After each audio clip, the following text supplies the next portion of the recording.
El puerto de Tazacorte, en los años de la autarquía. Hasta el 18 de julio de 1936 se habían construido 40 metros de espigón del puerto de Tazacorte. El estallido de la Guerra Civil hizo que las obras se ralentizaran primero y se pararan después. Desde el comienzo de la guerra, el movimiento portuario se concentró exclusivamente en el puerto de Santa Cruz de la Palma. Por entonces, la construcción de la Carretera General del Sur había llegado a las cercanías de Tijarafe, y la Carretera del Norte enlazaba con los sauces.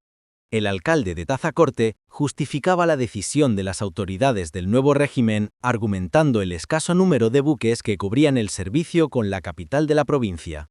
así como en la propia conveniencia de las casas consignatarias y en el interés de algunos políticos locales, que se plegaron a los intereses de las clases dominantes de la capital de la isla en detrimento de las posibilidades del Valle de Aridane. Para colmo de males, en enero de 1938 se produjo un violento temporal que causó daños de consideración en las obras de avance del dique muelle. El contratista pidió que se abriera expediente de declaración de caso fortuito o de fuerza mayor, y en febrero de 1939, después de que la Dirección de Zonas reconociera los daños causados, se ordenó la reparación de los daños. En el citado año, el alcalde de Tazacorte, Manuel Pulido Martín, informaba a las autoridades que la recuperación económica de su municipio precisaba del restablecimiento de la actividad portuaria y de la reanudación de las obras del muelle. Para ello, había que pedir a las compañías navieras que reanudaran el servicio entre Santa Cruz de Tenerife y Tazacorte, y que la contrata para proseguir las obras se encomendara a otra empresa dotada de mejores y más eficientes medios. En las semanas siguientes, el ayuntamiento emprendió gestiones ante la Comisión Regional de la Exportación del Plátano, CREP, y el gobernador civil y jefe provincial del movimiento, para reanudar el tráfico portuario en Tazacorte. Los principales cosecheros y exportadores de plátanos del Valle de Aridane, que representaban el 75% de la producción insular, coincidían en que para una mejor defensa de sus intereses era preciso restablecer la línea de cabotaje con la capital de la provincia, como se había hecho hasta 1936. Para asegurar la viabilidad del servicio, se comprometieron a embarcar toda la producción de sus empaquetados en los buques de Álvaro Rodríguez López. La noticia del restablecimiento de la línea se recibió con gran entusiasmo en la zona occidental de La Palma. Sin embargo, 2 semanas después, las promesas del armador tinerfeño no se habían cumplido, y el alcalde de Tazacorte responsabilizaba del retraso en la reapertura de la línea frutera a la oposición o resistencia pasiva del agente consignatario en Santa Cruz de la Palma. De nuevo cundió en el ánimo de los sectores interesados la sospecha de las presiones ejercidas desde la capital insular para que la pretendida línea no se llevase a efecto. Sin embargo, los problemas económicos derivados de la posguerra y de la Segunda Guerra Mundial en curso, con una apreciable escasez de combustible y de repuestos para los camiones que transportaban la fruta, favorecieron a partir de 1940 la posibilidad de potenciar de nuevo el puerto de Tazacorte, que figuraba incluido en el Plan Nacional de Obras Públicas, lo que habría de significar el restablecimiento del tráfico portuario y la continuidad de las obras. El mando económico. La sociedad palmera, en general, y el sector frutero en particular, atravesaba entonces una situación de penuria, derivada de la escasez de combustible, neumáticos y repuestos para los vehículos, de modo que en el punto álgido de la crisis, en 1942, el transporte por carretera estuvo a punto de interrumpirse, lo que alarmó a los productores y exportadores, así como las propias autoridades. Para afrontar esta situación, el mando económico de Canarias tomó la decisión de rehabilitar el servicio de cabotaje como una fórmula efectiva para paliar la crisis. Cuando se tomó esta decisión, el puerto de Tazacorte acusaba los estragos del oleaje y el abandono en que se encontraba desde hacía 2 años. Como primera actuación para permitir el fondeo de los barcos se requería el dragado y acometer los arreglos más indispensables en el trozo de muelle y la escalinata de servicio, para permitir el embarque de la fruta de los camiones a las lanchas y su posterior trasbordo en fondeo. El capitán general de Canarias, Ricardo Serrador Santés, impulsó los trabajos y ordenó que una de las grúas instaladas en el puerto de Santa Cruz de Tenerife fuera trasladada a Tazacorte. Dispuso asimismo la inversión de fondos del mando económico en la obra y la coordinación de las aportaciones del Cabildo Insular, de las empresas exportadoras del Valle y del propio Ayuntamiento de Tazacorte. Los gestores municipales de Tazacorte, explica el historiador Salvador González Vázquez en su libro Historia de Tazacorte, 1492-1975, plantearon al general Serrador que el 75% de la producción de plátanos de la isla se hallaba en el Valle de Aridane, y que esta riqueza podía verse arruinada si la crisis de los transportes impedía las comunicaciones terrestres entre la zona productora y el lugar de embarque. En su opinión, las obras debían prolongarse hasta concluir un muelle que asegurase la exportación frutera de la comarca.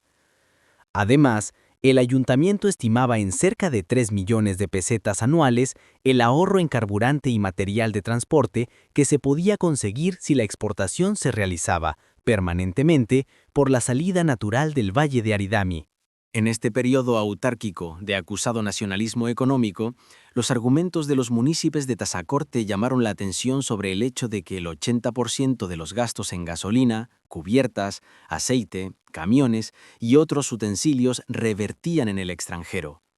El mando y los técnicos de capitanía estaban de acuerdo en la gran conveniencia de la obra.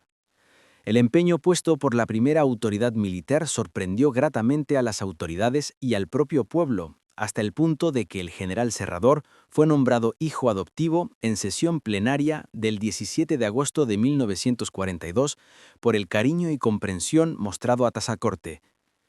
En el mes de octubre del citado año, el capitán general Serrador gestionó en Madrid la redacción de un proyecto reformado del puerto, cuyo dique tendría unas dimensiones de 120 metros de longitud y 9 de ancho, lo que habría de permitir el atraque de buques fruteros de unas 6.000 toneladas de desplazamiento. Mientras se aprobaba el nuevo proyecto reformado y se asignaba presupuesto para su construcción, la Corporación Municipal de Tazacorte propuso al capitán general de Canarias la creación de una junta pro puerto, para recaudar de las entidades exportadoras de plátanos del valle un impuesto de 10 céntimos en kilo de plátanos y 5 céntimos en kilo de tomates, que había sido previamente consensuado con los implicados como contribución a la financiación de la obra. El general Serrador aceptó la propuesta y en diciembre de 1942 ordenó iniciar los trámites de constitución de la citada Junta, que quedó registrada el 11 de enero de 1943.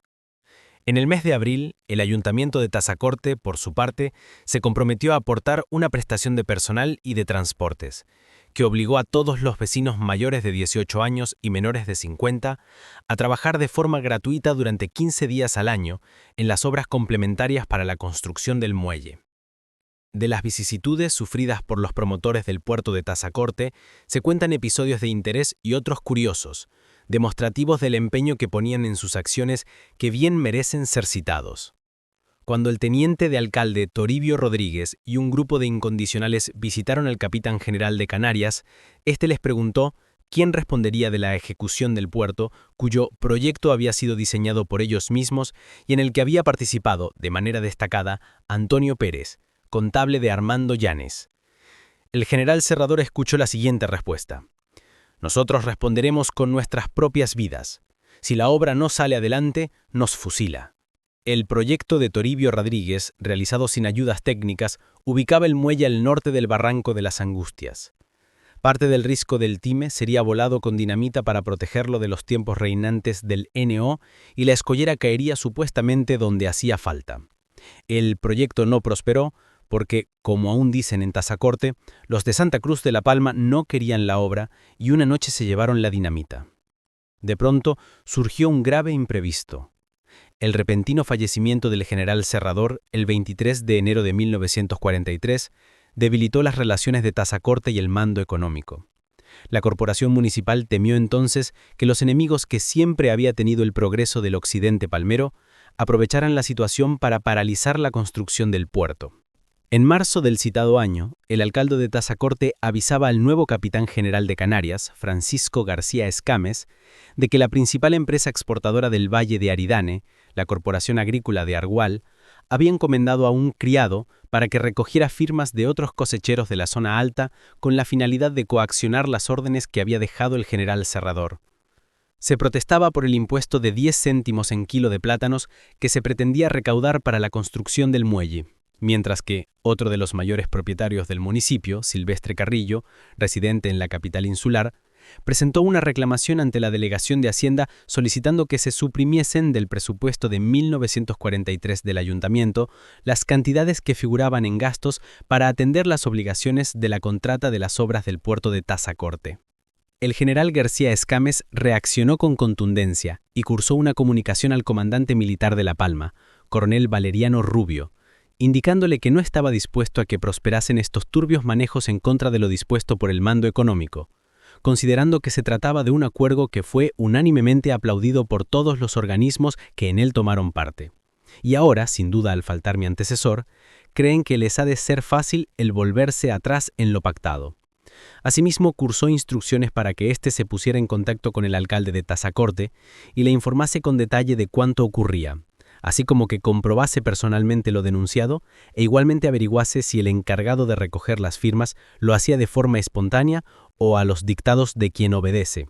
y le ordenaba por último que actuase con toda energía para cortar esta campaña y dándome cuenta para mi superior resolución, así como que vigilase el más exacto cumplimiento de lo pactado para que efectúen el pago del impuesto y se le informase de cualquier incidencia. Viendo la reacción del capitán general, cuya actuación estaba claramente definida a favor de los intereses de Tazacorte,